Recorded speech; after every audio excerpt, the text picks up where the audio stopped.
Bom dia, boa tarde, boa noite, pessoal. Vamos começar mais uma videoaula diretamente entrando sobre o Luís XV, né? A gente falou do Luís XIV na aula passada. Vamos já começar a falar um pouquinho de Revolução Francesa hoje, algumas características, até porque a gente não tem muitas mais videoaulas, né? A gente já está no dia 20. Eu estou gravando essa aula no dia 18, mas essa aula é a partir do dia 20, né? 32ª semana, acreditem ou não, 32ª semana. A gente talvez tenha pelo menos mais uma videoaula, a gente vai ter, não sei se vai ter mais duas, eu acho improvável que a gente tenha mais outra depois da próxima, então talvez a gente só tenha mais uma, por isso eu vou dar uma avançada hoje, dar uma corrida, tentar dar uma corrida e falar o máximo que eu puder para vocês não ficarem sem esse assunto, tá? Falamos do Luís XIV na aula passada, falamos de como foi um governo longo, né? Recorde na história, 70 anos, um cacetado de ano aí, quanto rei da França. Hoje a gente vai falar do bisneto dele, até porque ele ficou tanto tempo no poder que o filho e o neto acabaram morrendo antes dele. Mas o bisneto não, o bisneto só tinha 5 aninhos quando ele vai assumir o poder, que vai ser reconhecido como Luís XV. Tá? Ou o bem-amado Luís XV. Bem-amado porque teve um monte de diamante, é isso aí. E as amantes ficaram muito famosas durante o governo dele. A gente vai falar um pouquinho rapidinho sobre elas, porque a gente não pode ficar perdendo tempo com essas coisas, tá? O Luís XIV, a gente viu um governo muito, muito centrado no abuso do poder absoluto. A gente vai manter esse mesmo padrão agora no Luís XV, também vai abusar do poder absoluto. O Luís XIV, muito período em que ele se envolveu em problemas que não eram dele, né? Então se envolveu em muita guerra. Vamos não necessariamente ver a mesma coisa aqui com o Luís XV, mas a gente vai ver ele se enfiando numa guerra muito complicada, talvez a guerra mais complicada até aquele momento, tá? Que é a Guerra dos 7 Anos. A gente vai falar sobre a Guerra dos 7 Anos já, que vai ser, na verdade, o centro agora dessa videoaula, para entender o que aconteceu antes e depois, enfim. O Luís XV, então, assume o poder com 5... Na verdade, não assume o poder, né? Ele se torna rei com 5 anos, porém ele vai ser regido, certo? Vai ter uma regência que vai governar em seu lugar até ele completar a idade, para poder, aí sim, se tornar rei de fato e usar dos seus poderes e da sua política. Né? Então, vamos ter um período em que a França vai ser governada por cardeais, certo? Vai ser governada aí por... pessoas próximas ao rei, né? Ao rei que ainda era muito novinho. E quando ele chegar ao poder, aí sim ele vai se tornar o rei da França, certo? O governo do Luís XV foi muito marcado pelo absolutismo, mas também foi muito marcado por muita perda territorial. As perdas territoriais, principalmente de colônias, né? A França não tinha muita colônia na América, como eu disse para vocês, tinha o Haiti, tinha pedaços dos Estados Unidos, vai começar a perder essas colônias, tá? O Haiti ainda não. O Haiti só deixa de ser colônia da França em 1802, por aí, se não estou enganado, mas é em 1800 e pouquinho, tá? Mas vai perder, por exemplo, a Louisiana, já, né? Quando a gente fala de Guerra dos 7 Anos. Vai perder outros territórios também ali da América do Norte, Canadá, por exemplo, enfim. Muita coisa aí que era francesa e que, na verdade, eram territórios que davam um retorno, independentemente para a França, eles vão acabar sendo perdidos pelos franceses e no governo do Luís XV, tá? E é claro, que nem eu falei, o bem-amado, né? E que também vai usar uma frase para se definir, né? Se o outro era o rei sol, o Luís XIV era o rei sol, o Luís XV disse que o Estado era ele, né? Então, a França sou eu, como se ele estivesse dizendo isso, tá? O Estado sou eu, a França sou eu. Né? Para mostrar a sua importância e para mostrar que ele ia acompanhar as ideias de governo do seu bisavô. Né? Poder totalmente centralizado em suas mãos, não tinha conversa não, e não quer saber. Tá?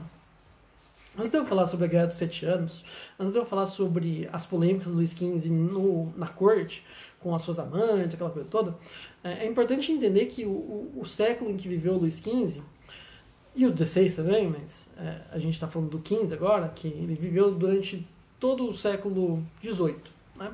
Desde o comecinho do século 18, ele nasceu em 1701, se não me engano. Não, na verdade não, foi um pouquinho depois, 1700 1710, talvez, por aí. 1710, e viveu até 1770, 1774, mais ou menos por aí. Tá? Então, a vida inteira dele foi nesse século XVIII. E é nesse momento mesmo que vão aparecer aqueles iluministas que a gente trabalhou algumas videoaulas atrás. Voltaire, por exemplo. Ele vai ter contato com Voltaire. Né? O Rousseau também vai estar aí nesse meio. O Montesquieu, né, já no fim, mas também vai estar por aí. É o período das luzes, tá? Isso que eu queria que vocês soubessem. É o século das luzes, século XVIII. Então é nesse momento aí que o Luís XV está vivendo, né? O que o Luís XV vai ser o rei da França. O Luís XIV é anterior a isso, tá? Não existia ainda esse movimento iluminista, pelo menos estava no começo, vamos dizer assim, tá? Quando o Luís XIV era o governante francês. Então não existia oposição ferrenha ao absolutismo ainda, né? A posição ferrenha ao absolutismo que vem com os iluministas vai começar com força mesmo a bater na época do Luís XV. E aí vai explodir, não vou dizer coitado, mas no infeliz do Luís XVI. Tá? Então vai bater de frente com força no Luís XV e no seu governo e vai resolver o problema, vamos dizer assim, no governo do rei Luís XVI. Tá? Que também não era filho do Luís XV. O Luís XVI era neto do Luís XV. Então o Luís XV era bisneto do XIV e o XVI era neto do XV. Tá? Então eles viveram muito tempo para um rei durante muito tempo. Né? Por isso, o 14 e o 15, tá? O 16 não foi por muito tempo não. Coitado, perdeu a cabeça. Então a gente tem que entender isso. Tá? O Luís XV está num período de governança diferente do período de governança do bisavô. A época do bisavô dele era a época da grandeza do absolutismo, a época dos grandes reis, né? Enfim, das decisões arbitrárias e não sei o quê. A do 15 não, o mundo está mudando. Tá? O absolutismo está sendo questionado cada vez mais. A Inglaterra, por exemplo, já tinha feito a Revolução Inglesa, a Revolução Gloriosa, lembra que eu falei? Que tirou os poderes do rei e deu para o parlamento. Então eles já tinham feito isso lá na Inglaterra. Então os questionamentos estão aparecendo. Tá? O Luís XV vai ter que viver com isso. Né? É interessante a gente entender também como era a posição da França naquele momento. O que eu quero dizer com isso? Como estava o povão, vamos dizer assim, como que era dividido o povo e as classes sociais francesas naquele momento. Bom, primeiro que a França, como eu disse já, ela ainda se organizava no sistema de direitos feudais. Tá? Sistema de direitos feudais não quer dizer que ainda existiam servos ou coisas assim, mas que os camponeses eram explorados como se fossem servos. Tá? E que também, mas aí principalmente isso, existia uma classe nobre com muitos privilégios. Tá? De maneira que lá a gente vai compreender a França e as suas classes sociais, elas não eram chamadas de classes. Tá? Então você vai ter classe alta, classe média, isso não existe porque não era o termo usado. Tá? Mas vai ter algo equivalente. O que era o equivalente a isso? Eram o que eles chamavam de estados. Então você tinha o primeiro estado, você tinha o segundo estado, você tinha o terceiro estado. E o que eram esses estados? Eram as classes sociais, tá, gente? Então você tinha a classe 1, classe 2, classe 3, mas em vez de chamar de classe, a gente vai chamar de estado. Quem fazia parte dessas classes? Quem fazia parte desses estados? Então, naquele momento, esses estados eles eram compostos da seguinte maneira. O primeiro estado e o segundo estado eram aqueles que tinham privilégios, tá? Então, eram os estados que estavam no topo da pirâmide, vamos dizer assim. E você tinha o terceiro estado, que era o resto, né? Vocês conhecem já essas classes, só que vocês não sabem organizar elas. Então, vamos lá. O primeiro estado era composto pelo clero. O que é o clero? Todo mundo sabe. As pessoas que estão relacionadas à igreja. Tá? Embora existia um alto e baixo clero, e na verdade o baixo clero poderia ser colocado, sim, no terceiro estado, em determinados momentos, a gente vai entender que o clero, independentemente de ser alto, baixo clero são bispos, cardeais, esse tipo de coisa. Né? E o baixo clero seriam os padres, vamos dizer assim. Mas nenhum deles pagava imposto. Tá? É importante a gente entender dessa forma. E todos eles tinham direito a terras também. Né? Um sistema feudal em que isso vai funcionar com as terras na mão da igreja ainda. Né? Lembra da Idade Média. Idade Média tem sala para você, então é fácil lembrar. Como a igreja tinha terras durante aquele período e como ela era respeitada. Como esse sistema praticamente se manteve na França, desculpa, a igreja ainda tinha uma série de direitos ali. Então o primeiro estado era simbolizado pelo clero. O segundo estado era a nobreza. Também vamos voltar na Idade Média, a gente vai entender isso melhor, tinha todos os seus privilégios, não tinha que pagar imposto, recebia muitos direitos das pessoas que trabalhavam em suas terras, era chegado ao rei, então por isso dava muitas vantagens, muitos direitos, muitos benefícios, certo? Então a segundo estado, a nobreza, tinha uma série de vantagens, uma série de direitos, uma série de benefícios, por estar próximo ao rei, por ser o próprio segundo estado, então não precisava trabalhar, coisa do tipo, né? Tinha direito a terras, tal, como o primeiro estado também. Então esse estado era o resto. O que era resto?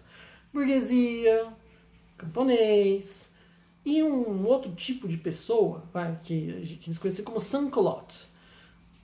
Sans-culottes, se a gente fosse traduzir, seria sem-culotte. Sans-culotte é um tipo de calça. Então seria o sem calça. Porque eles andavam pelado? Não é isso. Tá? O sans-culotte seria... Eu gosto de fazer uma equivalência ao pé rapado, mas não é bem isso. Tá? Seria um termo chulo para usar para pessoas de uma classe bem baixa, certo? Pessoas que viviam de bicos, que faziam alguns tipos de serviços, mas eram muito, muito pobres, né? O culotte é um tipo de calça francesa. O sans-culotte sempre usava essas calças, que era uma calça feita de algodão, que ia até o tornozelo, mais ou menos, era de um material específico, e aí eles conhecem esse tipo de calça como culotte. E por isso começaram a chamar esses caras de sans-culotte. Por causa de uma boa parte do tempo que aquelas calças estavam em condições, embora já sejam de um material não tão bom, também já estavam algumas rasgadas e coisas assim, né? Então esse era o terceiro estado. Burguesia que tem dinheiro, mas tem que pagar imposto. O terceiro estado, aliás, é o único que paga imposto, tá, dessa galera. Camponês, sans-culotte e burguesia tem que pagar imposto. Só que camponês e sans-culotte é tão pobre que em boa parte do tempo acabam nem tendo como pagar imposto, né? Se tivesse, ia pagar, não tenha dúvida. Se tivesse como espremer esses caras, cair uma moedinha no chão e pegar para pagar imposto, eles iam, o primeiro e o segundo estado ia espremer sim. Então esse estado da burguesia é diferente. Eles conseguem pagar o imposto, mas eles estão danados da vida, né? Porque eles estão praticamente financiando o sistema francês. E eles estão vendo as coisas acontecendo, né? Eles estão vendo a França participar de guerras e perder. Eles estão vendo as possessões coloniais da América serem perdidas, que era um baita negócio para os burgueses. Então, se você tem grandes possessões na América e essas possessões rendem dinheiro, para os burgueses é uma maravilha. Você vai vender coisas para a América, você vai ganhar dinheiro com o comércio, por exemplo, de cana-de-açúcar, como aconteceu no Brasil. De repente você acha ouro, e aí você vai lá, tem o sistema escravista que dá dinheiro para os burgueses também, no caso de Portugal, né, explorando a escravidão no Brasil, a Inglaterra explorando a escravidão nos Estados Unidos, até a Revolução Industrial, aí vai mudar um pouquinho, mas a Espanha no México, explorando a escravidão, explorando o ouro, explorando a prata na Bolívia, então os europeus fazendo a festa, certo? Explorando todo mundo e ferrando com a vida de todo mundo também. Mas no caso da França, essas coisas os burgueses vão perceber que cada vez mais estão sendo perdidas, né? Eles não estão conseguindo participar do sistema colonial porque as colônias estão sendo perdidas com as guerras, certo? Eles estão vendo uma grande exploração do povo, certo? E deles principalmente, vendo da forma dos gastos dispendiosos que estão vindo desde a época do Luís XIV, com o Palácio de Versalhes, com coisas assim, certo? Com amantes, agora a gente fala do bem-amado, vai ver os escândalos e as polêmicas relacionadas às suas duas amantes muito famosas, que entraram para a história. Então, uma burguesa de saco cheio, é isso que eu quero deixar claro. Uma burguesia que tá puta da vida, danada, que não aguenta mais, tá? Vamos dizer assim. Uma burguesia que era parte desse terceiro estado que tinha que sustentar e levar nas costas a França, praticamente, né? Que era o único que acabava pagando imposto na maioria das vezes, tá? Primeiro e segundo estado não pagavam imposto. E aí a curiosidade aumenta quando você vai olhar a estatística. A estatística ajuda muito a gente a entender as coisas na história. E aí você vê que pelo menos mais de 80% da população francesa é o terceiro estado.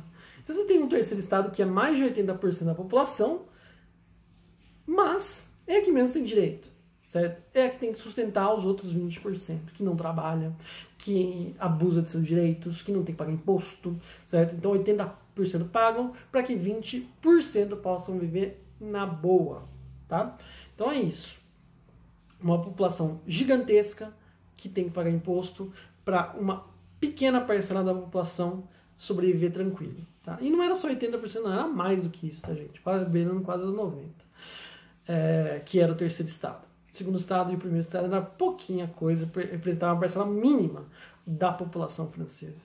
Mas não é só isso. Também, quando a gente vai ver a distribuição de terra, a gente vai ver uma concentração de terra na mão do primeiro estado, que é a igreja, a gente sabe a concentração de terras que eles tinham, e do segundo estado, a nobreza, que tinha terra pra caramba. E você chega no terceiro estado, os camponeses, Sanculote, a burguesia, não tem terra para eles. Então, muita gente sem terra, muita gente tendo que pagar imposto para poucas pessoas terem essas terras e terem o direito de não ter que pagar imposto. É a França no século XVIII. O século XVII também e antes também, mas eu estou querendo ressaltar o século XVIII porque agora as coisas vão começar a entrar na cabeça desses burgueses, vão começar a entrar na cabeça desses camponeses, desse Sans-Culotte, dessa galera aí que vai começar a falar, peraí, a gente é a maioria, a gente está se ferrando assim, né? Então o iluminismo, né, que é o que vai, né, entrar na cabeça das pessoas e vai falar, opa, a gente pode, né, pensar de um outro jeito agora. Aparece nesse século XVIII com muito mais força, principalmente nas vozes do Voltaire, do Rousseau, que eu já comentei com vocês. Na França, no caso, tá? Eu falei de outros iluministas em outros lugares do mundo que vão fazer a mesma coisa com seus determinados povos. Benjamin Franklin nos Estados Unidos, o Adam Smith na Grã-Bretanha, na Inglaterra, vai até levar a Revolução Industrial e as ideias principais da Revolução Industrial do liberalismo econômico, e por aí, o John Locke também na Inglaterra, e por aí vai, né? Mas na França é o território do Rousseau e do Voltaire, principalmente, tá? E é nesse momento que vai ter essa guinada de ideias na França. Mas para isso acontecer também, o Louis XV teve que passar por maus bocados, teve que mostrar para todo mundo o quanto ele era, não vou dizer necessariamente competente, mas o quanto ele era desafortunado. Se ele era bem amado, ele era desafortunado porque ele vai acabar se lascando em uma série de situações. A primeira delas é, então, vamos lá, a Guerra dos 7 Anos. A primeira não, mas a mais importante delas, tá? Desculpa. A mais importante delas é a Guerra dos 7 Anos, de 1756 mais 7, 1763, tá? De 1756 a 1763. Ela de fato durou 7 anos. A gente tem esse costume porque em alguns casos as guerras não duram o número de anos que a gente fala, né? Por exemplo, Guerra dos 100 anos. Guerra dos 100 anos não durou 100 anos, né? A gente já sabe, a gente falou sobre isso no passado. Durou mais de 100 anos. A Guerra dos 7 anos durou exatamente 7 anos, tá? Então de 1756 a 1763, tá? Ela é conhecida por muita gente como a Primeira Guerra Mundial da história. Tá? Por que a Primeira Guerra Mundial? A Primeira Guerra Mundial não foi a Primeira Guerra Mundial, que a gente vai estudar no 9º ano? Sim e não. Qual é o critério de definir uma guerra mundial? É que pelo menos, tenha participantes de pelo menos um continente. Né? E na Guerra dos 7 Anos, de fato, teve uma participação muito intensa da América, tá? Pela primeira vez, uma guerra que vai unir mais de um continente. Tem a participação na África, porque eram os territórios de postos escravistas, certo? Existiam colônias desses países europeus, na Ásia já também, tá? Então você tem uma situação que vai englobar uma série de continentes numa guerra que vai ser a Guerra dos 7 Anos. Né? Ela vai ser, com certeza, se não foi a Primeira Guerra Mundial, mas com certeza a primeira guerra global de todos os tempos. E foi a mais devastadora da época, sem comparação nenhuma, certo? Se você juntar as guerras que aconteceram antes, até a Guerra dos 7 Anos, né, a Guerra dos 7 Anos vai ser muito mais destruidora que qualquer outra que aconteceu antes dela. Por quê? Porque foi a primeira guerra global, como eu acabei de falar, mas também foi a primeira guerra global que vai usar armas de fogo, certo? As armas de fogo ainda não eram universalmente usadas, não foram durante muito tempo usadas nos países. Agora sim, na Guerra dos 7 Anos você vai ter um acesso muito mais universalizado dessas armas de fogo, tá? Agora que são armas de fogo ainda, né, não vai pensar que eles estão com metralhadora aqui, tá, gente? A gente tá falando de meados do século XVIII, 1750, 1756, né? Então, uma guerra que vai sim ter armas de fogo, mas são armas de fogo também, né, aquelas que se demoram para recarregar, baionetas em muito caso.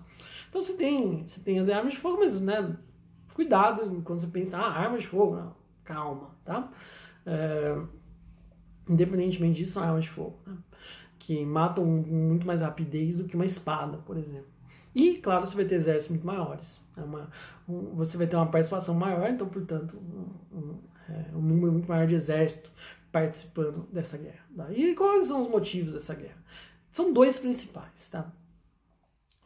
O mais importante dos motivos que levaram a Guerra dos 7 Anos a acontecer foi uma disputa no reino do Sacro Império Romano-Germânico contra o reino da Prússia. Né? Existia uma disputa ali entre Habsburgos e o reino da Prússia. O reino da Prússia que vai virar a Alemanha depois, tá? O Sacro Império Romano Germânico, que tinha a Áustria, pedaços também da Alemanha. Então você tem uma guerra ali, uma disputa entre esses reinos, uma disputa com os Habsburgo, né? que era uma família que eu já falei para vocês, uma família muito importante de reis, certo? Então esse é o primeiro ponto que vai levar à Guerra dos 7 Anos, essa disputa territorial na Europa entre o Sacro Império Romano Germânico e o Reino da Prússia. O segundo motivo, e talvez seja o que vai levar a mais pessoas participando, são, obviamente, as colônias na América. Né? Canadá, Estados Unidos, certo? Eu falo Estados Unidos, tá, gente? Mas não existia Estados Unidos ainda, tá? Então, cuidado quando a gente pensa nisso. Então, os Estados Unidos era dividido em pedacinhos, né? Existiam as 13 colônias, que eram território da Inglaterra. Tinha a Flórida, que era um território da Espanha, certo? Tinha a Louisiana, Luiz, o que vocês acham? Da França. Então, você tinha vários pedaços de territórios ali, que depois vão se tornar os Estados Unidos, né? Mas o que hoje a gente conhece como Estados Unidos era um território de disputa durante a Guerra dos 7 Anos. E ela vai ser devastadora, tá? Ela vai ser devastadora. Quem venceu sai detonado, quem perdeu sai mais ainda detonado, e a França é um país detonado, porque ela perdeu, tá? Ela perdeu e não vai perder só a guerra. Ela vai perder a guerra, ela vai perder as colônias na América, a Louisiana ela vai ter que ceder, ela vai ter que ceder boa parte do Canadá para quem? Para a Inglaterra, olha só, não era para qualquer um. O maior inimigo, que era a Inglaterra. 1750 também, vai lembrar, a Inglaterra já está começando o processo de industrialização, então olha o ódio que o francês já está tendo dos ingleses, né? Perdeu territórios, perdeu... no desenvolvimento, está se lascando, porque a Inglaterra está se desenvolvendo rapidamente com a evolução que está começando lá, e a situação está cada vez mais feia para os franceses, tá? É importante entender, por exemplo, só um comentário aqui, porque a gente não está falando disso ainda, talvez a gente está falando que vem, mas a Guerra dos 7 Anos foi muito importante para as 13 colônias, que depois vão se tornar os Estados Unidos, porque as 13 colônias, elas vão ajudar a Inglaterra pensando em mais liberdade após a Guerra dos 7 Anos. E acabaram, no final das contas, tendo menos liberdade. Porque a Inglaterra precisava reconstruir seu território. Precisava do dinheiro das colônias americanas. Então, vão reforçar a colonização lá naquele lugar. E aí vai levar até a independência dos Estados Unidos, por exemplo, depois. Mas isso a gente fala quando a gente fala do Luís XVI, porque a gente vai voltar aos Estados Unidos. Com certeza. O fato é... Um grande problema, um problema danado para o Luís XV resolver. Perdeu a guerra, país devastado, vendo o seu grande inimigo, morrendo de ódio desse grande inimigo, que era a Inglaterra, se dando bem, tendo mais territórios agora na América, se desenvolvendo com a Revolução Industrial, e você paradão lá nessa desgraça. Para o Luís XV foi um baque danado a perda da Guerra dos 7 Anos, mas foi um baque muito maior outras coisas. Uma dessas coisas bastante importante era o número de polêmicas que o Luís XV acabava se envolvendo por causa de suas amantes, certo? Como eu já comentei com vocês em algum momento, talvez desse ano, talvez ano passado, sinceramente não lembro mais, mas reis em alguns locais do mundo, na maior parte dos países europeus, tinham direito a amantes oficiais. Amantes oficiais, eu já expliquei, é aquela que todo mundo sabe, né? Então ele tinha direito a ter uma. Pegava mal, em muitos casos, não funcionava muito bem, porque a sua rainha, né, a esposa do rei, acabava ficando com ciúmes, não gostava, blá, blá, blá, mas ele tinha esse direito. E o Luís XV abusou desse direito, tá? Ele fez mais do que deveria, né? E vou entrar para a história das amantes do Luís XV, né? A primeira dessas amantes, a Marquesa de Pompadour, uma Madame de Pompadour, tá? Essa, se por um lado ela tinha pelo menos o apoio de alguns iluministas, porque ela sim tinha ideais também que eram próximos até do Voltaire. Por exemplo, Voltaire foi um iluminista que elogiou muito a Marquesa de Pompadour, né? E ela, na verdade, praticamente roubou o Luís XV para ela, certo? Roubou da mulher para ela, e ela contentava ele com tudo, ela tentava fazer ele abrir a mente para um absolutismo menos fechado, ela tinha os ideais de desenvolvimento, de intelectualidade, de outras coisas aí que não consigo falar agora por causa do tempo, tá? Mas entender que a Madame de Pompadour, ela representava mas ideais iluministas, e ela era respeitada por alguns desses iluministas, embora fosse uma pessoa ligada à nobreza, né, ao rei e tal, não sei o que, mas tentou contribuir, tá? Depois que ela morre, aí tem um problema, porque entra no poder a Madame de Barry. Essa Madame de Barry, que vai entrar para a história como uma das mulheres mais fúteis de todos os tempos, era o oposto completo da Madame de Pompadour. Todo mundo odiava a menina, ela tinha gastos absurdos e tremendos, como um colar de diamante que o Luís XV roubou pra ela. Por que roubou? Não é que roubou. Esse colar de diamante, gente, pra vocês terem uma ideia, levado aos valores de hoje, estimam que valia 15 milhões de dólares, tá? Nos dias de hoje, tá? Então imagine esse valor para um país que tinha acabado de sair de uma guerra destrutiva, ou que estava passando por uma guerra, ou que estava, enfim, não estava em momentos bons, né?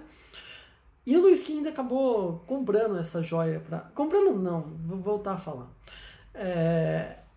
Joalheiros fizeram essa joia, né? E o Luís XV, seria uma honra, mesmo se fosse a amante do Luís XV, usar essa joia, certo? Então o Luís XV pegou e falou, ela vai usar a joia.